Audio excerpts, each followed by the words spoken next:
recibirles. Bienvenidos a todos a este nuestro tiempo de estudio bíblico, nuestro tiempo para escudriñar la palabra del Señor.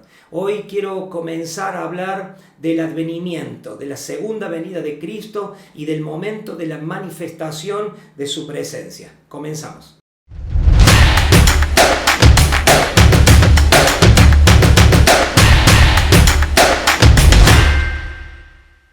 Hoy en día hablar de la segunda venida de Cristo ha venido a ser un tema complicado de tratar en medio de los tiempos que estamos viviendo. Aquel tema que fue el tema central de la predicación apostólica, de la predicación de la iglesia primitiva luego de el ascenso del Señor Jesucristo al cielo, que fue el tema principal, el tema que los apóstoles y discípulos tomaron como punto central de la predicación del Evangelio de las Buenas Nuevas. Con el correr de los siglos, con el correr de los años y de 2 milenios prácticamente, ha venido a ser un tema casi muy poco tratado en la iglesia de hoy. Aquel que era el tema central ha venido a ser un tema secundario. Es que de alguna manera han ganado en la predicación del Evangelio otras situaciones que han llevado a la predicación a ser una predicación más terrenal, más de los problemas terrenales y de las cuestiones terrenales que de aquellas que van a venir y que van a suceder, y que implican la máxima esperanza de un creyente, la máxima esperanza de un cristiano, la consumación final de su fe, como es la venida del Señor Jesucristo. Hablar del tema de la venida o de las señales del fin, o de las últimas cosas que van a suceder en este mundo, parecen ser cuestiones que más se achacan a aquellos de un mensaje apocalíptico, de un mensaje de destrucción, de un mensaje de sufrimiento, cuando nada de eso es real desde el punto de vista de la predicación del Evangelio. Hay que tener mucho cuidado. Durante los últimos años, la iglesia de Cristo en general ha dejado el mensaje central del Evangelio por otros que hacen a las necesidades presentes de aquellos que han teóricamente hecho confesión de fe y son parte de alguna iglesia cristiana. Hoy el mensaje central en muchos lugares es la prosperidad, el bienestar, las cosas de este mundo, la salud, las situaciones de lucha cotidiana que el ser humano tiene en este mundo, en contra de las propias circunstancias que le rodean, esas luchas en contra de la adversidad y del problema que se le presentan en su diario vivir y a lo largo del camino de su vida, y hablar de aquellas cosas, de los postreros tiempos y del tema más importante de todos ellos, como es la venida de Jesús, ha venido a ser un tema escatológico de estudio solamente para algunos. No es de extrañar entonces la poca profundidad que tiene la vida espiritual de la mayoría de los creyentes. Obviamente porque siempre centrados en las luchas de todos los días han dejado de lado lo más importante respecto del Evangelio. Es por eso que es necesario retomar con seriedad lo que es un tema tan importante como este, la segunda venida de Cristo. Nosotros tenemos en el Antiguo Testamento cómo los santos del pueblo de Dios esperaban el advenimiento o la primera venida del Mesías, hecho que se concretaría hace 2000 años atrás en un humilde pesebre de Belén con la venida del Salvador. Ellos esperaban esa manifestación visible del que vendría a salvarles, de quien vendría a redimirles, de quien vendría a liderar a ese pueblo hacia la libertad. Lo esperaban con ansias, era el tema central de su vida. De la misma manera, los creyentes hoy en día debemos esperar la segunda venida de Cristo. Nuestro sentido como creyentes, como hijos de Dios, tiene que ver justamente con esto: esperar de los cielos a aquel que subió a los cielos entre las nubes luego de su resurrección. Y esperarlo de la misma manera como Él hubiere ascendido. Es importante entonces hablar y tocar respecto a la segunda venida de Cristo. La parusía, esta es la palabra griega que utiliza el Antiguo Testamento en 24 ocasiones para hablar de justamente de esto, del advenimiento, de la llegada, de la venida o también la presencia, porque parusía significa justamente eso, venida, llegada, pero también presencia. Y eso es curioso, porque la venida de Cristo no es otra cosa que la manifestación de su presencia. De hecho, como cristianos creemos y confesamos algo, ¿verdad? Que el Señor está con nosotros. Es decir, aplicamos la presencia del Señor a nuestras vidas, en todo momento de nuestras vidas, como una presencia real y presente en nosotros y entre nosotros, mientras como mortales caminamos sobre esta tierra. Pero también el hecho de que Él ha de venir, como si no estuviera con nosotros. En Mateo capítulo 28, en los últimos versículos, en la gran comisión de Jesús a los apóstoles, les dice: he aquí yo estoy en tiempo presente, yo estoy con vosotros todos los días hasta el fin del mundo. Es decir, cada día de nuestra existencia sabemos que la presencia del Señor está con nosotros. La presencia que nos guarda, la presencia que nos cuida, la presencia que nos ama con amor eterno. Y porque es una promesa, nosotros lo creemos. Pero desde otro punto de vista, estamos esperando que Él venga. Es por eso que la palabra parusía cobra significado y sentido en este momento, cuando significaría también, además de venida, además de llegada, significaría presencia. Es que la parusía, la venida del Señor, no es otra cosa que la manifestación física de su presencia. Porque dice la Biblia que Jesús vendrá, y vendrá de una manera que todo ojo le verá. Es decir, será una manera física, donde todos los seres que en ese momento estén viviendo sobre la tierra serán testigos y le verán con sus propios ojos venir en las nubes del cielo y con sus ángeles de acompañantes. Entonces sería esta una manifestación física de una presencia que nosotros como cristianos ahora podemos tener, podemos sentir y tenemos esperanza en lo espiritual, que Él está con nosotros. Parusía entonces es la manifestación de esa presencia del Señor en medio de su pueblo. Hoy, mientras Él no está presente físicamente, el apóstol Pedro nos dice en su primera carta, en el versículo 8, hablando de Jesús, a quien amamos sin haberle visto. Es decir, nuestra fe está asentada en una persona a la cual no hemos visto, pero sí hemos creído, y mucho más que eso, le amamos, pero sin haberle visto. Y el versículo 9 de 1 Pedro 1 dice: obteniendo el fin de nuestra fe, que es la salvación de nuestras almas. Es decir, el final de nuestra fe, el objetivo y propósito de nuestra fe es obtener la salvación de nuestras almas. Siempre cuando hablamos de fe, aplicamos y hablamos la fe y tomamos ejemplos bíblicos para alentar, para animar, y eso está muy bien respecto a los problemas que tenemos todos los días. Y tomamos los ejemplos bíblicos de aquellos que en tiempos de Jesús recibieron un milagro, recibieron sanidad, recibieron liberación, recibieron restauración, recibieron también resurrección. Y lo aplicamos al terreno de nuestras necesidades de todos los días y de las luchas que como seres humanos tenemos, de nuestros momentos de dolor, de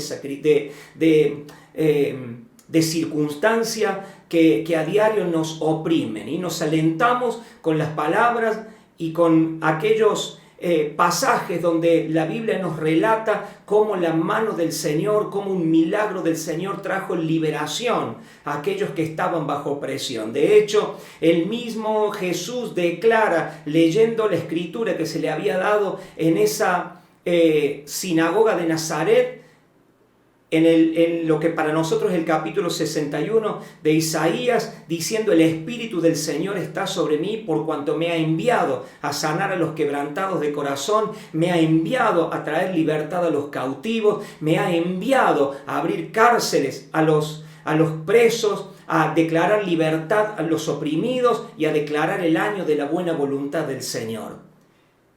Y en eso su presencia es fundamental, porque Él está con nosotros. Y todos esos beneficios de la presencia del Señor, como es sanidad, libertad de toda opresión, como es levantar al que está caído, levantar del polvo al menesteroso, como todo eso lo vivimos a diario en nuestra vida y nos alentamos en su presencia, que nos alienta, estando con nosotros aún en el mismo valle de la sombra y de la muerte.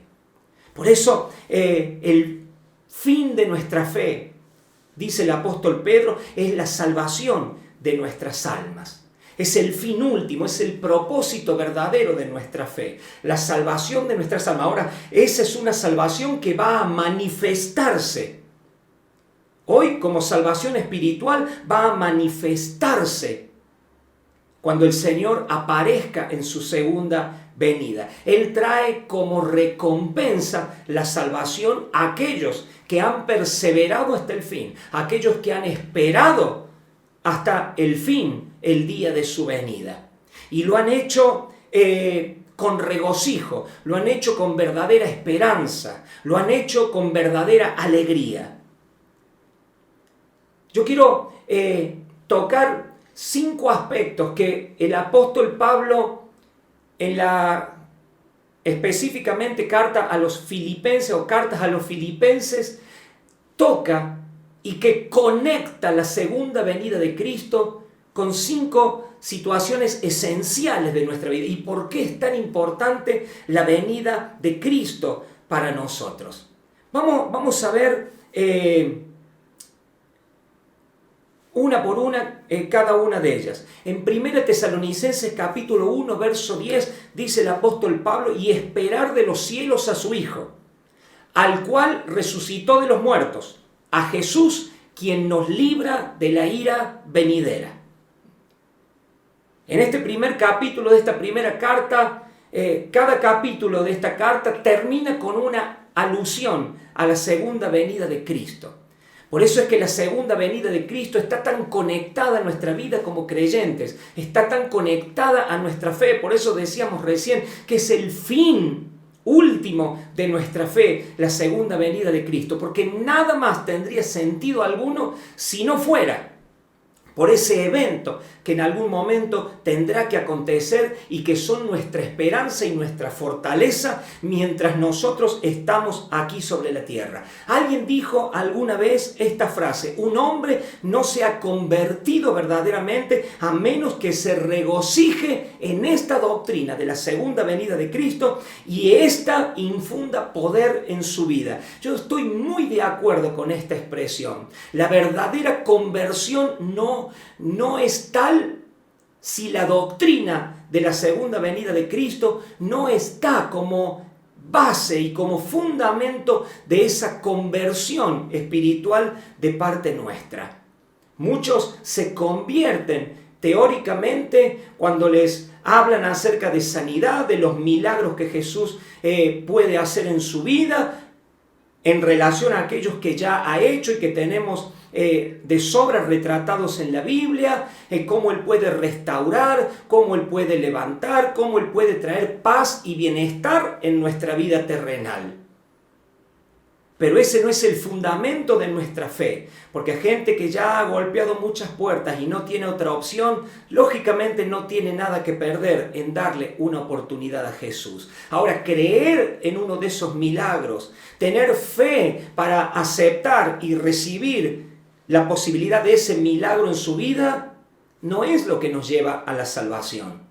La fe que lleva a la salvación, aquella que el profeta Habacuc y luego repetir el apóstol Pablo diciendo: el justo por la fe vivirá. Y es la fe que lleva a la salvación, es la fe que nos lleva a ser transformados en hijos de Dios mediante la gracia, mediante la fe y mediante Cristo Jesús únicamente. Entonces eso es lo importante y eso es lo que debe rescatarse. Hay mucha gente que hoy se llama cristiano, pero no tiene en su vida el conocimiento de la segunda venida de Cristo. Y es lo que esta frase dice: un hombre en realidad no se ha convertido verdaderamente a Cristo Jesús a menos que se regocije en esta doctrina de la segunda venida y ésta le infunda poder a su vida. Un cristiano puede caminar en poder espiritual, consciente de esta promesa. Solamente asido a esta doctrina de vida en su vida. Que Cristo vuelve, que Cristo vuelve, que Cristo ha de manifestarse al mundo nuevamente en todo su poder y en toda su gloria. Esta es la esperanza suya, esta es la esperanza mía, y tiene que ser en nuestra vida lo que nos aliente en cada paso de nuestra existencia en esta tierra. No solamente de los bienestares que podamos disfrutar mientras estamos con vida, porque pudiera ser así y pudiera ser que más que bienestares tengamos que cargar con el sufrimiento y con el dolor y con la esperanza que esa carga será alivianada por el amor de Dios, pero de esa cruz, que es nuestro propósito, deberemos tomar y caminar hasta el final de nuestras vidas. El aliento y el ánimo de un cristiano, de un creyente, no es por aquellas cosas que reciba en esta vida, sino en aquello que va a recibir por su fe y por su constancia en la vida cristiana de esperar de los cielos, como dice Pablo a los tesalonicenses, al Hijo de Dios, al cual resucitó de los muertos, a Jesús. Y lo identifica correctamente, porque resurrecciones en la Biblia vemos a varios. Jesús mismo resucitó a varias personas en la Biblia. Lázaro es un ejemplo, una niña de 12 años es otro ejemplo, un muchacho que iba ya siendo llevado a sepultar, fueron resucitados por Jesús. Ni contar a aquellos que volvieron a la vida en el Antiguo Testamento. Pero cuando Pablo habla de aquel Hijo que esperamos, es el Hijo que resucitó de los muertos, es Jesús. Si algo le da validez a toda promesa de la palabra y sobre todo al advenimiento, es la resurrección de Jesús al tercer día después de su muerte. Ese es el sello de garantía que cada promesa en la Biblia y que cada palabra en él son sí y amén. Dice a Jesús, pero dice algo más, añade un dato el apóstol Pablo aquí: a Jesús, quien nos libra de la ira venidera.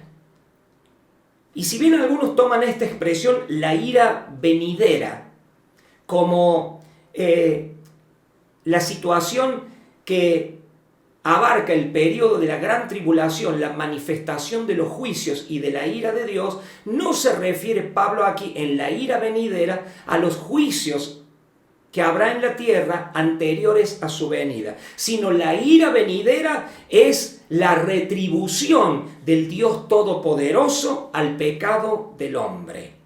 Ahora usted y yo como cristianos somos librados de la ira venidera por causa de nuestra fe en Cristo Jesús, por causa de que nuestros pecados fueron perdonados y limpiados con su sangre, por causa de que hemos confesado que el Hijo de Dios murió en la cruz del Calvario, pero el tercer día resucitó para darnos a nosotros juntamente con Él vida y vida en abundancia. Pero no solamente eso, para ir a su Padre, recibir el reino y volver en una manifestación visible para compartir ese reino con su pueblo, aquellos que hayan perseverado hasta el final de todas las cosas. El día de la venida del Señor será un día de ira para aquellos que hayan rechazado su primera venida. Aquellos que rechazaron su primera venida no tienen más que una expectación de juicio y horror de una ira venidera que ha de manifestarse en su segundo regreso. Pero para aquellos que hemos recibido aceptado y creído que Cristo Jesús vino al mundo en carne, siendo en forma de Dios, pero vino al mundo en carne a hacerse siervo, a hacerse hombre y obediente hasta la muerte, como cordero sustituto por nuestro pecado, el día de la venida del Señor será para los creyentes un día de gloria, será para los creyentes un día de retribución y de recompensa por causa de la fe, por causa de su espera, por causa de vivir en el propósito de Dios mientras estaban en esta vida y por causa de su vida en santidad.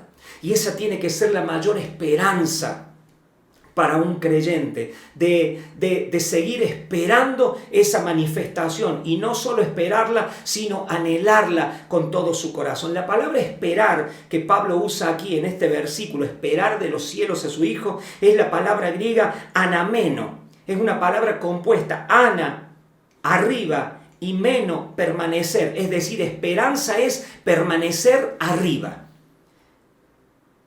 No es una esperanza chata, es permanecer arriba en la fe, permanecer arriba en el ánimo. No es esperanza aquella que está en tristeza. Lo contrario, esperanza es desesperanza. Es decir, desesperanzado está el que ha caído de arriba, el que ha descendido. Por eso está en depresión, el que está caído, el que está hundido en la amargura, hundido en la tristeza. Pero esperanza es permanecer arriba. Y es permanecer porque no sabemos el tiempo que esto lleve. No es estar en un momento, sino permanecer. Una cosa es estar y otra cosa es permanecer. Hay muchos cristianos o personas que en algún momento de su vida están en la fe, están en Cristo, pero no permanecen. La vida cristiana no es estar, la vida cristiana es permanecer. ¿Permanecer dónde? Permanecer siempre arriba. Y arriba no solamente hablando de una manera metafórica, arriba en las cosas de la tierra, sino con una conciencia de reino, con una conciencia arriba. Como el mismo Pablo dice a los Efesios, sentados en lugares celestiales. Los lugares celestiales son lugares de arriba. Dice la Biblia, poniendo la mirada en las cosas de arriba y no en las de la tierra. ¿Sabe cuáles son las cosas que llevan a la gente a la desesperanza, por consiguiente a la desesperación, a ser atribulados interiormente por causa de las cosas exteriores que se viven como esta que estamos viviendo en estos tiempos?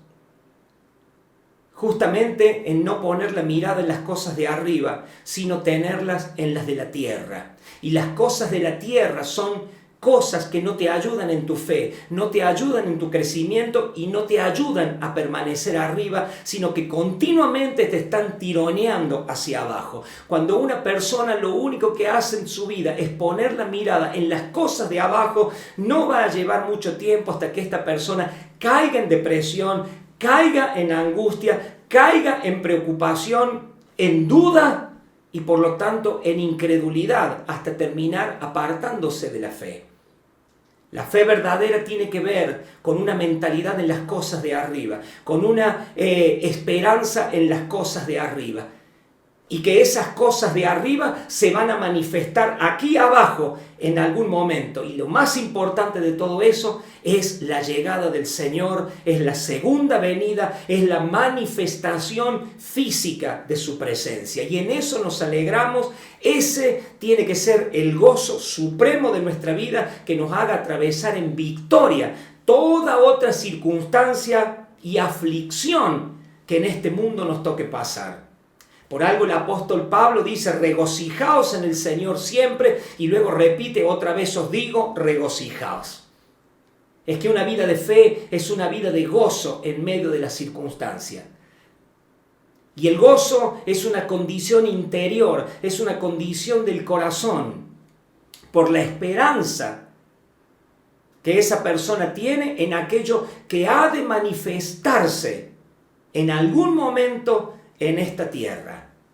Esperar de los cielos a su Hijo, al cual resucitó de los muertos, a Jesús, quien nos libra de la ira venidera.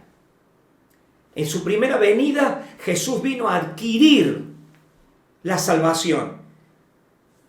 Y en la segunda venida, Él vendrá definitivamente a traer consigo esa salvación. Como Cordero de Dios, Él pagó el precio de nuestros pecados.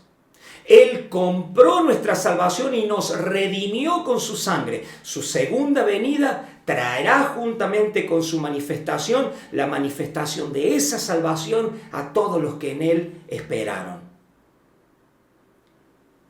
Por eso, todos, sin lugar a dudas, deben huir de la ira venidera y de buscar refugio solamente en Cristo Jesús y en su salvación.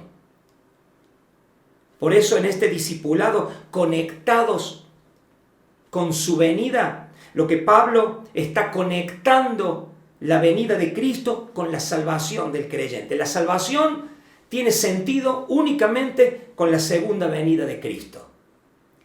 La manifestación de esa salvación tiene sentido únicamente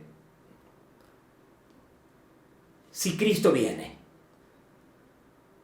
Y viene, lo sabemos, porque Él ha resucitado de los muertos. Y esa es nuestra garantía. Por eso un cristiano puede estar contento con su salvación y en los momentos tristes decirle al Señor, Señor, que yo no pierda el gozo de tu salvación. Es que cuando la segunda venida de Cristo o el advenimiento, parusía del Señor, es esa esperanza en nuestra vida que cada vez se va acrecentando sabiendo que estamos más cerca, ese gozo no puede faltar ni puede disminuir en nosotros, porque la esperanza es lo que trae gozo, el gozo viene por la esperanza. Entonces, nuestra salvación está conectada con la segunda venida de Cristo. Pero no es lo único que Pablo dice. Sigue diciendo a los tesalonicenses, en el capítulo 2, verso 19, hay una segunda conexión de la segunda venida de Cristo. Y es esta. Pablo dice, porque ¿cuál es nuestra esperanza o gozo o corona de que me gloríe? ¿No lo son ustedes delante de nuestro Señor Jesucristo en su venida, en su manifestación?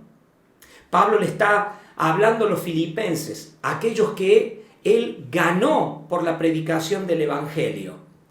Aquellos de los cuales él fue el partero espiritual para su nuevo nacimiento en Cristo Jesús. Esas almas ganadas por la predicación del apóstol Pablo, Pablo la define como su corona, una corona en la cual se gloría.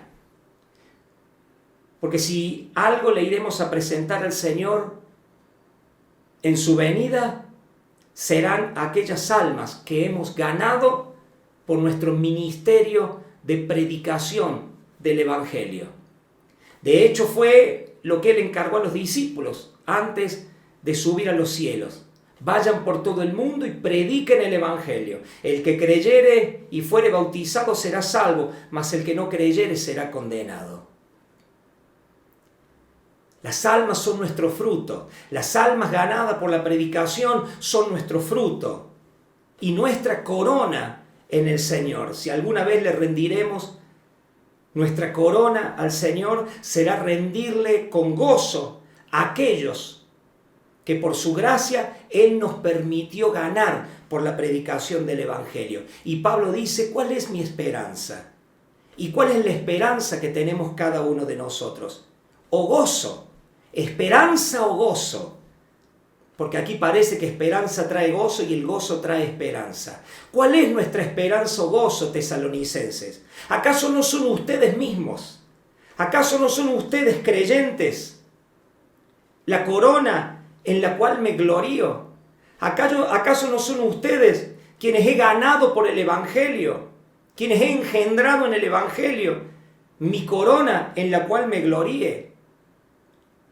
¿Cuándo me gloriaré? Delante del Señor Jesucristo, dice, en su venida. En su venida.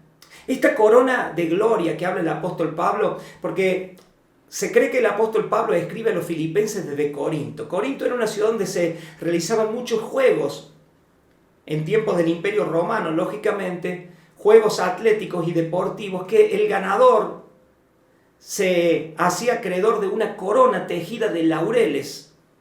Y eso se le llamaba la corona de gloria. Pablo, tomando la imagen de cosas terrenales, habla de su corona de gloria, que para él era justamente la iglesia de Tesalónica o los cristianos de Tesalónica.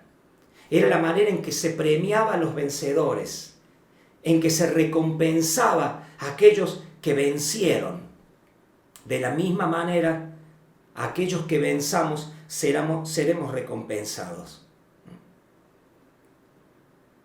Cuando una autoridad en el Imperio Romano, en los tiempos de la Escritura, llegaba a algún rincón del imperio, alguna región o alguna ciudad, se le aplicaba la misma palabra, la parusía. Cuando el emperador romano, por ejemplo, llegaba con sus custodios y con sus tropas a algún lugar del imperio, todos salían a recibirle. Y a los costados de las calles se ponían para ver el momento y vitorear la llegada de aquella máxima autoridad que tenía el imperio. De la misma manera, cuando el Señor venga, todos le verán y de una forma u otra, todos le recibirán. Ahora, cuando esa autoridad máxima llegaba a algún lugar, venía con dos cosas. La primera, con recompensa o retribución, que le era otorgada a aquellos oficiales o servidores que habían sido fieles durante su ausencia en un trabajo encargado. Entonces se les daba una recompensa, pero también esa autoridad venía para corregir. Y a veces venía también con castigo a quienes no hubieran sido fieles. Por eso en la venida de nuestro Señor Jesucristo, los creyentes serán acreedores de recompensas eternas. Serán acreedores de un premio perdurable que no se perderá jamás. Pero aquellos que le hayan rechazado, aquellos que no hayan vivido conforme a la expectativa prevista por el Señor, recibirán también el castigo eterno. Pablo conecta aquí la venida de Cristo con el servicio y sobre todo el servicio de ganar almas. Cuando alguien me pregunta, ¿y por qué debemos servir al Señor? ¿Cuál sería una razón o la razón principal para servir al Señor? En nosotros tiene que estar este concepto, porque el Señor viene, porque el Señor vuelve, porque el Señor se va a manifestar un día con recompensa para sus siervos. Por eso usted no tendría que estar meditando mucho el hecho de servir a Cristo y a su iglesia en esta tierra y de ganar almas por sobre todas las cosas, de predicar el Evangelio y de ganar almas. No se necesita para esto ser un gran predicador, ni estamos hablando de ganar almas arriba de un púlpito o arriba de una plataforma ante una multitud de gente. Estamos hablando de la evangelización diaria, estamos hablando de compartir la palabra de Dios, de compartir el mensaje de esperanza del Evangelio en cualquier momento y lugar en que podamos hacerlo. Y esta es una responsabilidad que tienen todos los creyentes, no algunos. Este no es el ministerio de la predicación que solamente algunos tienen la gracia de tener. Este es el llamado eterno a todo discípulo y seguidor de Jesús, el compartir las buenas nuevas del Evangelio en todo lugar y momento que ellos puedan. Y esto está conectado a la venida del Señor.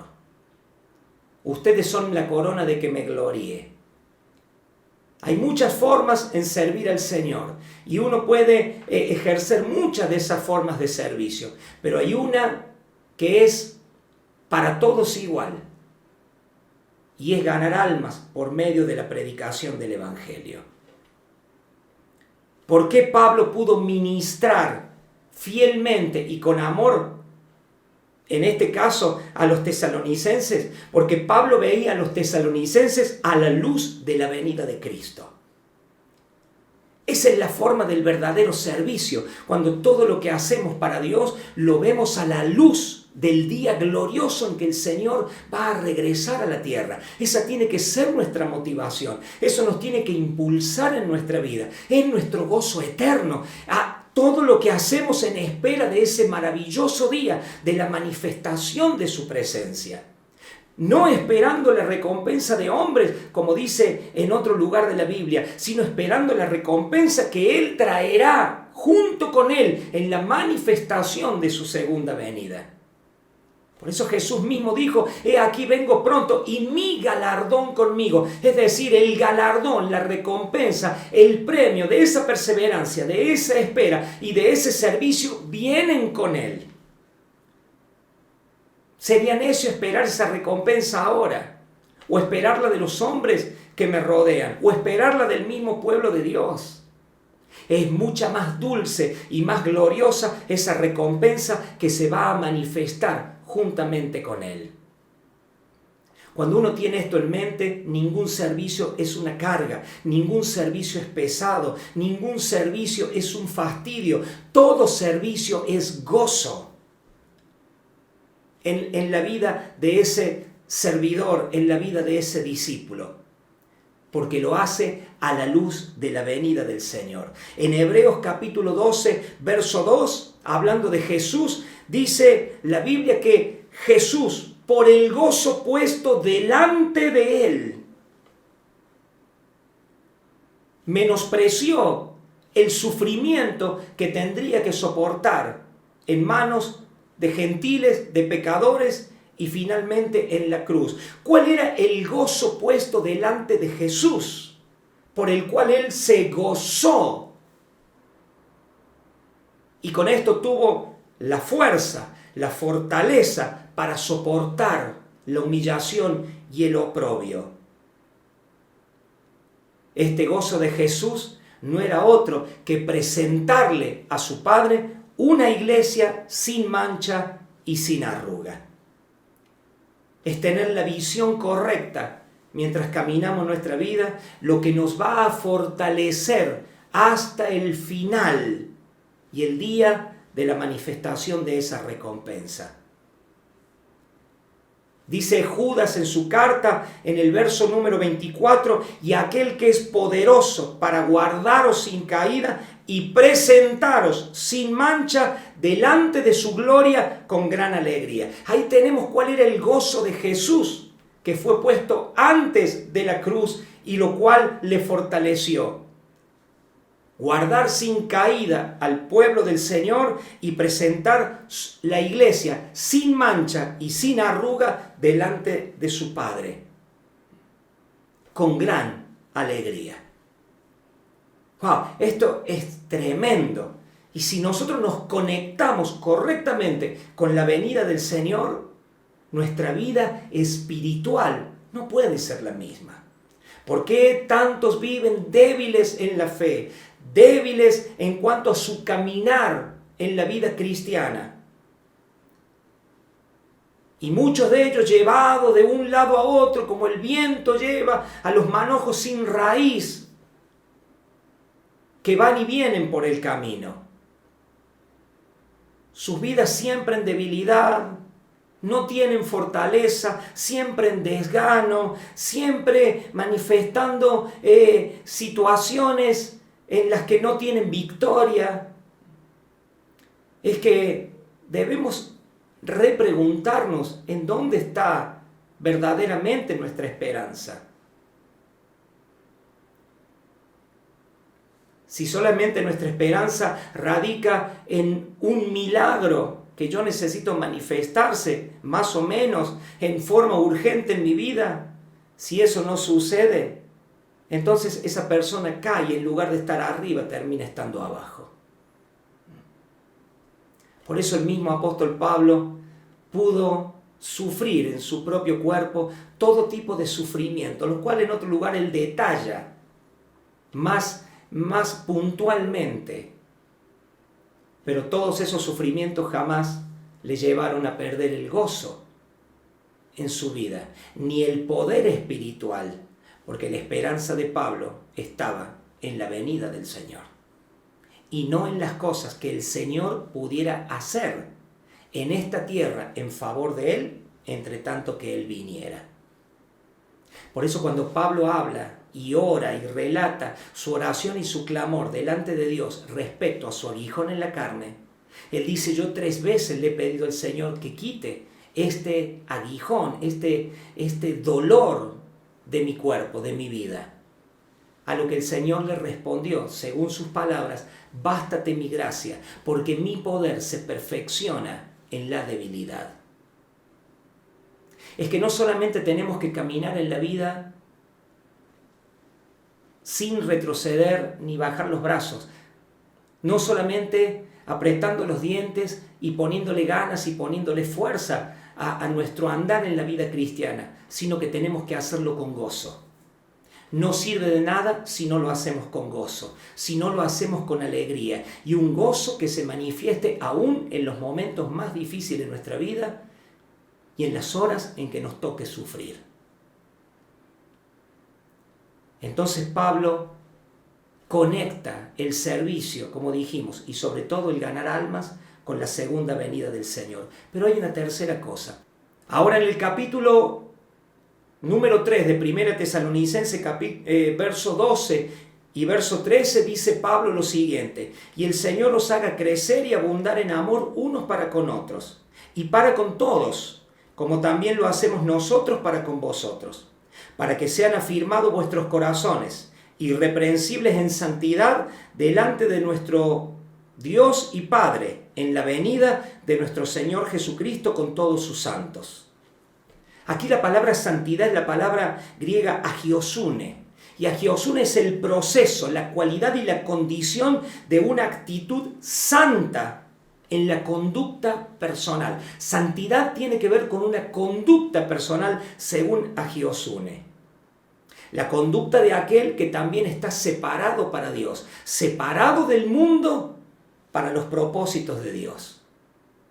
Separado para dejar de vivir en la vanidad de la vida y empezar a vivir en el propósito santo de servir a Dios con nuestra vida en esta tierra, siendo sal y siendo luz en el mundo, como propósito para el cristiano y mandamiento de nuestro Señor Jesucristo. Agiosune nos consagra al servicio de Dios, en cuerpo y alma, y cumple en nosotros la dedicación moral y una vida dedicada a la pureza. Hace de cada aspecto de nuestro carácter que esté bajo la supervisión de Dios y que cuente con su aprobación. Es importante que Dios apruebe la conducta de nuestra vida y los pasos de nuestro caminar. Pablo dice en lo que hemos leído que se han afirmado nuestros corazones irreprensibles en santidad delante de Dios nuestro Padre en la venida de nuestro Señor Jesucristo. Eso es lo que será examinado también en la venida del Señor. Por eso una vida en santidad está conectada a la segunda venida de Cristo. Es por eso que una venida en santidad es tan importante, porque será aquello que va a ser examinado por el juez justo y por lo cual recibiremos nuestra recompensa de su mano. Es la santidad lo que nos hace vivir como verdaderos hijos de Dios. Es la santidad lo que nos hace caminar como Jesús caminó en esta tierra. Es la santidad lo que nos lleva a servir al Señor. Servimos al Señor porque somos santos. Ahora, cuando no tenemos una vida de servicio, entonces queda descubierto que esa persona no está andando en santidad. Porque no solamente tiene que ver con una conducta desde lo moral en todas las cosas que hacemos en nuestra vida, sino que santidad tiene que ver con nuestro servicio. Santidad está conectado al servicio a Dios y a los santos. No solamente a nuestro comportamiento de vida en esta tierra. Dice que en la venida del Señor, en la segunda venida del Señor, nuestra santidad debe ser presentada irreprensible de aquel que se manifiesta con su recompensa. Ahora, estos dos pasajes los podríamos parafrasear de la siguiente manera. Que el Señor los capacite más y más para pasar sus vidas en los intereses de otros. ¡Wow! Eso es servir al prójimo. Y para eso necesitamos ser capacitados por Dios, para poder pasar nuestras vidas cada vez más en los intereses de otras personas, en los dolores de otras personas, en las situaciones de otras personas y ayudarles con sus situaciones en sus vidas. Que se puedan levantar, que puedan crecer, que puedan desarrollar esa esperanza y que puedan consumar su propósito en la tierra. Dice, a fin de que Él pueda así establecerlos ahora en el carácter cristiano, para que puedan ser vindicados de toda acusación que pueda ser presentada contra vosotros en el tribunal de Cristo. Que no haya palabra que pueda levantarse en contra nuestra cuando nos presentemos en el tribunal de Cristo, sino que seamos recompensados por una vida en santidad y que ha ayudado a otros a caminar en esa misma santidad. Entonces determinamos que la perseverancia del santo es tal porque está conectada con la segunda venida de Cristo. Te conviene ser santo porque Cristo viene. En resumidas cuentas, nos conviene vivir en santidad porque justamente Cristo vuelve a la tierra. Pero hay un cuarto aspecto que Pablo menciona a los tesalonicenses y dice así en el capítulo 4, verso 15 al 18. Por lo cual os decimos esto en palabra del Señor, que nosotros, que vivimos, que habremos quedado hasta la venida del Señor, no precederemos a los que durmieron. Porque el Señor mismo, con voz de mando, con voz de arcángel y con trompeta de Dios, descenderá del cielo, y los muertos en Cristo resucitarán primero. Luego nosotros, los que vivimos, los que hayamos quedado, seremos arrebatados juntamente con ellos en las nubes para recibir al Señor en el aire. Y así estaremos siempre con el Señor. Por lo tanto, alentaos los unos a los otros con esta palabra. Con estas palabras que acabamos de leer. Con esto que Pablo describe del momento de la reunión de los santos con el Señor, comenzando con la resurrección de los que murieron primero y la transformación de los que en ese momento hubieran estado vivos. Es increíble porque Pablo conecta la tristeza del afligido con la segunda venida de Cristo, o de otro modo, la conducta de gozo esperanzadora del creyente con la segunda venida de Cristo, que es lo que decíamos al principio. Hay algunos que creen que alentar al afligido, o que esta sería la última palabra para alentar a un afligido. Sin embargo, es la palabra más importante. Hoy hay mucha gente que está en aflicción. Hoy hay mucha gente que está en preocupación. Hoy hay mucha gente que está sitiada por un sinfín de adversidades en su vida, en su casa y en su familia. Y piden a gritos una palabra de aliento, pues tengo una para todos ustedes: el Señor viene.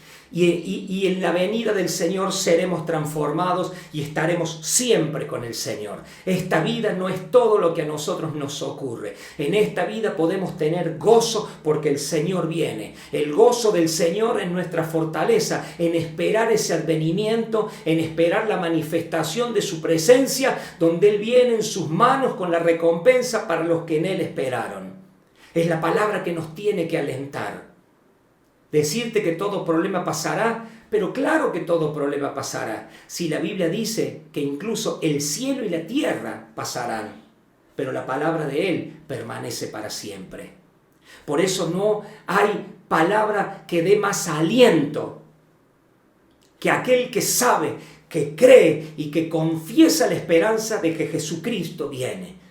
De que Él ha de manifestarse en la tierra una vez, que habrá una transformación, que hoy lo que somos no será más, porque seremos transformados en su imagen como Él fue transformado en su resurrección.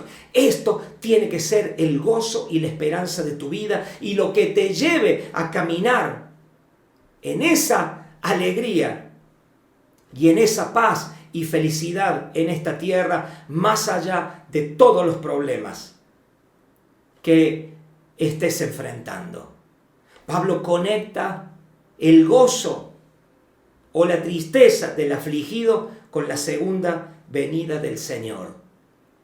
Aliéntense unos a otros con estas palabras. Si quieres alentar a alguien con palabras, no tienes nada mejor que decirle: hey, arriba el ánimo, sigue manteniéndote arriba, no bajes, no desciendas, mantente en el lugar que Cristo preparó para tu vida, porque Él ciertamente viene, porque su regreso está cercano, porque hay una transformación inminente en nosotros mismos para ver al Señor y poder estar siempre con Él. Bendito sea el nombre de Dios. Y por último, Pablo conecta la venida del Señor con la santificación permanente de sus hijos. Por eso dice en el capítulo 5 de Primera de Tesalonicenses, verso 23, y el mismo Dios de paz os santifique por completo, y todo vuestro ser, espíritu, alma y cuerpo, sea guardado irreprensible para la venida de nuestro Señor Jesucristo. El mismo Dios de paz, o el Dios de paz mismo, Él mismo, dice, los santifique por completo, para que todo vuestro ser, espíritu, alma y cuerpo, sea guardado irreprensible. ¿Para qué? Para la venida de nuestro Señor Jesucristo. Esto se refiere al hombre en su integridad, en toda su esencia, espíritu, alma y cuerpo, como originalmente fue creado. Un ideal que se alcanza en el creyente glorificado, transformado en su cuerpo, donde las tres partes, espíritu, alma y cuerpo, cada uno en su lugar debido, constituirán al hombre entero. Y ya así, a semejanza del Señor Jesucristo. En los que hemos sido vivificados por el Espíritu, por nuestra fe, el Espíritu está enlazado a ese poder superior, a esa vida superior que está en el cielo. Por eso vuelvo a repetir, Pablo dice que estamos sentados en lugares celestiales con Cristo Jesús, obviamente desde el punto de vista espiritual, porque es nuestro espíritu lo que está conectado al poder y a la presencia de Dios en el cielo, y lo que nos mantiene allí.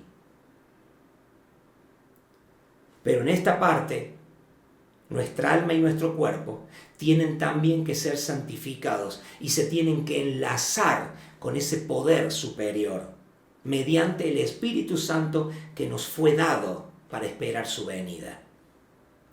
Pero en el hombre no creyente, en aquel que no está en Cristo, su espíritu no está arriba, su espíritu está hundido bajo el alma, ha sucumbido a los deseos del alma, ha sucumbido a las pasiones del alma, está aprisionado en los deseos almáticos, que la Biblia llama animales o puramente carnales, porque no difiere entonces más o de un animal, no difiere en su forma de vida biológica, distinguiéndose únicamente por su inteligencia. Pero cuando la vida de Cristo entra en nosotros, rescata nuestro espíritu de ese hundimiento y lo pone en el lugar en el que fue creado para estar. Y que no debemos, por eso esperanza es mantenerse siempre arriba, donde Cristo nos llevó por medio de su sacrificio. Pablo conecta entonces aquí la santificación de los hijos con la segunda venida de Cristo. Es que la segunda venida de Cristo está presente literalmente en todo aspecto de nuestra vida como cristianos, como creyentes. El mismo Dios de paz, y esta palabra paz es la palabra que significa prosperidad espiritual en su más amplio sentido. Por eso permanezcamos en Él. Por eso no olvidemos lo esencial y lo primordial en nuestras vidas. Lo que tiene que ser nuestro anhelo, nuestra meditación, lo que tiene que ser nuestra espera y nuestra esperanza cada día de nuestra vida. Que Cristo viene y su galardón con Él. Y cada día que pasa entender que estamos más cerca de ese glorioso día. pero mientras estamos en esta tierra, viviendo como Dios quiere, conscientes de estar enlazados a esa venida en nuestra salvación, en el ganar almas, en nuestro servicio, en nuestra santificación, en nuestra relación con todos los demás. Es más importante estos conceptos que aquellos detalles externos respecto a la venida del Señor, que más son motivo de especulación de los curiosos que de un verdadero sentido de transformación y de consumación de los planes de Dios. Hermanos queridos, ha sido un gusto poder estar estos minutos hablando de este tema tan importante. Les agradezco infinitamente. Vamos a seguir relacionando puntos con la venida del Señor, conscientes de que ese día cada vez estás más cercano, porque Él dijo: vengo pronto. Te animo que puedas seguirnos en nuestro canal, suscribirte, dejarme tus comentarios, tanto en Facebook como en este canal de YouTube. Ahí seguirnos en las redes sociales para que estés al tanto de los futuros estudios de este discipulado. Ya te agradezco mucho, deseo que Dios te bendiga mucho, bendiga tu vida, bendiga cada paso de tu caminar, bendiga tu casa y te haga cada vez más semejante a Cristo. Muchas gracias, nos encontramos la próxima.